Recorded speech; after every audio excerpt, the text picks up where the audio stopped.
स्वागत है आप सबको फिर से एक नए वीडियो में।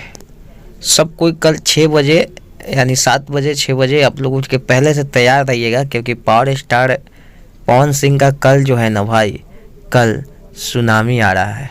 सुनामी आ रहा है कल, रंग ठोपे ठोप, जो कि काफ़ी बवाल गाना है। आप सबके बीच में आ रहे हैं लेकर के। शिवानी सिंह साथ में गाई हुई है, पवन सिंह के आवाज़ में, प्रियांशु सिंह का म्यूजिक और आशुतोष तिवारी जी का लिखा हुआ सॉन्ग है। तो काफ़ी धांसू होगा। टीजर तो बवाल मचाया ही। आप सबको 1 महीने का रिकॉर्ड 1 दिन में तोड़ के दिखा देना है, जितने भी पावर स्टार पवन सिंह के फैंस हैं। कल सुबह सुबह तैयार हो जाइएगा। अपडेट यही था, आप सब लोग को जानकारी दे दे भाई कि कल तैयार रहिएगा बवाल मचाने के लिए, तांडव तबाही मचाने के लिए, सारे रिकॉर्ड को तोड़ देने के लिए। बस मिलता है नेक्स्ट वीडियो में, तब तक के लिए बाय। पवन सिंह के जितने भी फैंस हैं शेयर लाइक सब्सक्राइब जरूर कर दीजिएगा।